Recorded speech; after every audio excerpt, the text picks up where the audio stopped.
Muy buenas noches para todos, mi nombre es Elizabeth Cristina Vargas Borrero, pertenezco a la UNAD CEAP de Florencia, zona sur. El día de hoy quiero compartir con ustedes la fase 3, fundamentación normativa, del curso 176 a cargo de la tutora Lisset Vargas Jiménez, en la cual vamos a explicar la doctrina 3 del consentimiento informado en el ejercicio de la psicología en Colombia.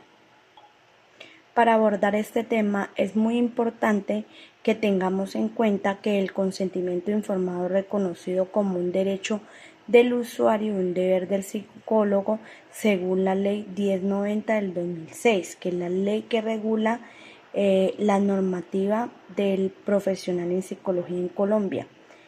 El usuario tiene derecho a recibir información completa y clara sobre las intervenciones, evaluaciones y también tratamiento para recibirlos, participar o desistir de algún proceso, mientras que el psicólogo tiene el deber de informar a los usuarios de cualquier propósito y sobre la naturaleza de las intervenciones, representando la libertad de participar en estos procesos. Además, este prohíbe al psicólogo realizar intervenciones sin el consentimiento del usuario o representante legal.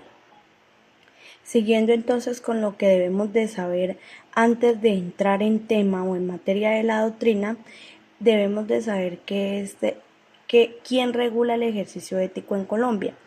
El Colegio Colombiano de Psicólogos es quien regula la profesión y es una entidad sin ánimo de lucro que se fundó en el 2004 y es la única autorizada para agrupar, representar y expedir las tarjetas profesionales representar y expandir la tarjeta profesionales de los psicólogos en el país.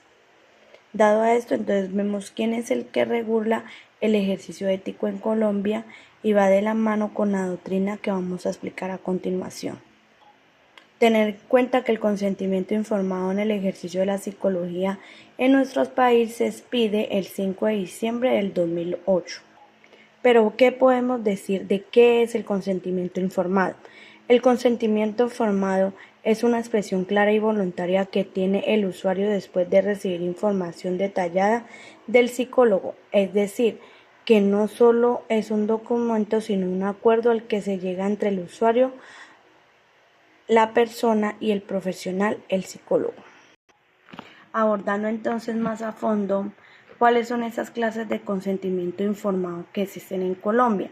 Tenemos el primero, que es el consentimiento informado pleno, que es otorgado por una persona mayor a 18 años que no tiene limitaciones cognitivas, quien comprende completamente la importancia de lo que se está permitiendo al psicólogo. El segundo es el consentimiento informado asistido. Va más dirigido a los menores de edad entre los 14 hasta los 18 años, que si no tienen problemas cognitivos pueden tomar decisiones de firmar el consentimiento y si no siempre estarán representados por sus padres. El tercero es el consentimiento informado legal o sustituto.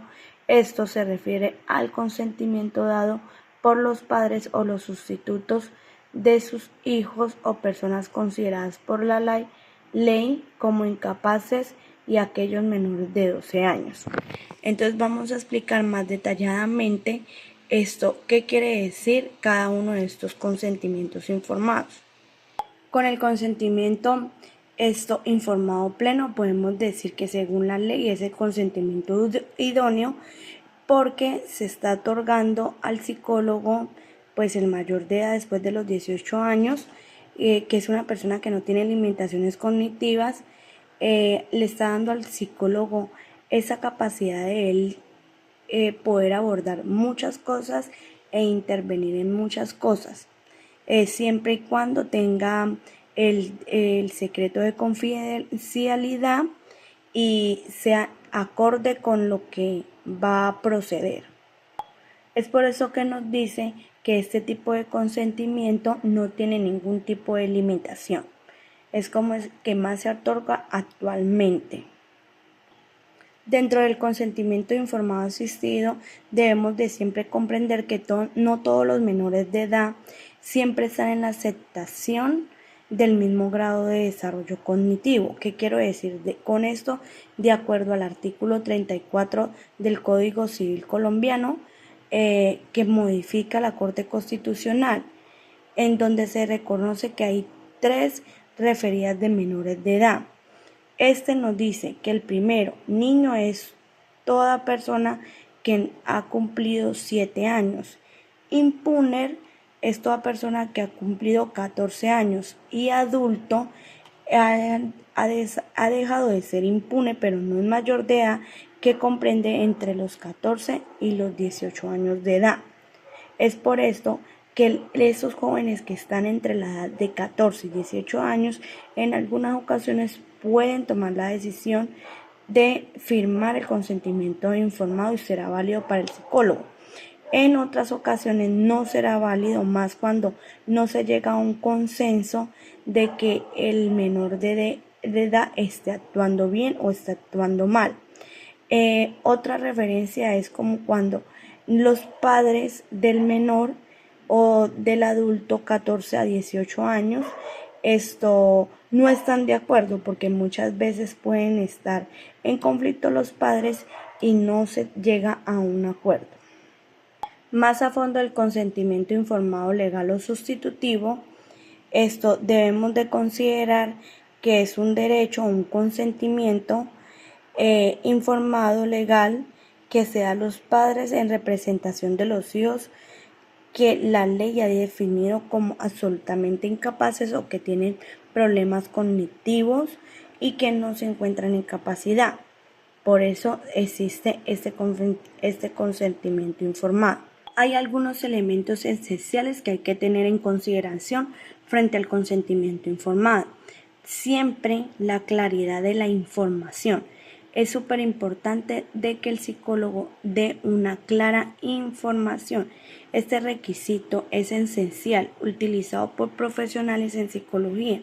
Debe ser suficientes claros como para que el usuario comprenda lo que el psicólogo quiere darle a entender antes de firmar el consentimiento y que las cosas queden claras, garantizando el respeto a la otra persona en toda su magnificencia y dignidad. Recordemos que si la información no es clara, él estará violando al usuario su derecho fundamental de información clara, oportuna y veraz. Otro elemento a considerar es la libertad de consentir.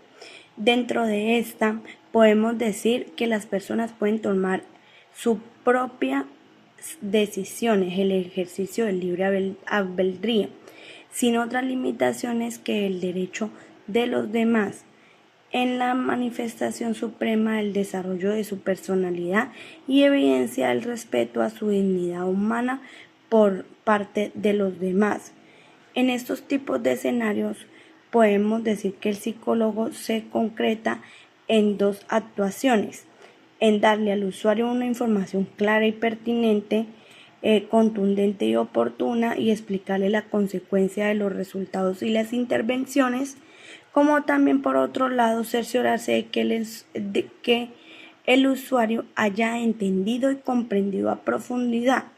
Estas dos cosas garantizan que el usuario al psicólogo implica en una decisión de libre presión, o sea, que el usuario no se sienta presionado. Otra consideración a tener en cuenta es la patria potestad y la representación legal de los hijos. Recordemos que según la Corte Constitucional procede a que el consentimiento sustituto de los padres son ciertas limitaciones, como quiera que por su corta edad no reconoce la realidad que los rodea y carece de conciencia suficiente para autorizar tratamientos médicos sobre su propia salud. Entonces, en este orden de ideas, siempre los padres van a tener la patria potestad. Recordemos que en algunos casos, explícitamente en los casos de abuso sexual, el padre o alguno de los dos padres que esté cometiendo este acto va a perder la patria potestad y no va a poder delimitar si se firma o no se firma un consentimiento dado al menor, ¿no? Siempre el psicólogo debe de abordar a ambos padres, así se le haya informado o no se le haya informado. O sea, la madre le informa al padre o el padre le informa a la madre. En algunas ocasiones, cuando hay problemas entre las dos personas, prefieren no informar, pero el psicólogo sí debe informar porque ambos deben de firmar el consentimiento informado cuando son los tutores legales o son los que tienen la parte potestad del niño o la niña. Vea, la normativa es clara y no permite ninguna otra interpretación. La patria potestad está en cabeza de los dos padres, por ello, no solo los padres es quienes deben de dar el consentimiento a nombre de sus hijos menores de edad. Desconocer este derecho de un padre en el ejercicio del consentimiento informado va en contra de los derechos dichos por el padre. Actualmente veníamos trabajando el caso donde un niño con infecciones urinarias, sus padres deciden llevarlo pues al médico y pues se dan cuenta en el médico de que el niño fue adoptado pero ilegalmente y que ellos no tienen potestad contra el niño. Ahí estamos dándonos cuenta con ese consentimiento de que no podrá ser firmado y además se le está violando el derecho al niño de no tener a sus padres biológicos enfrente y a los padres biológicos de no reconocer dónde está su hijo. Entonces, por eso, para esto del consentimiento informado, debemos de tener en cuenta eso.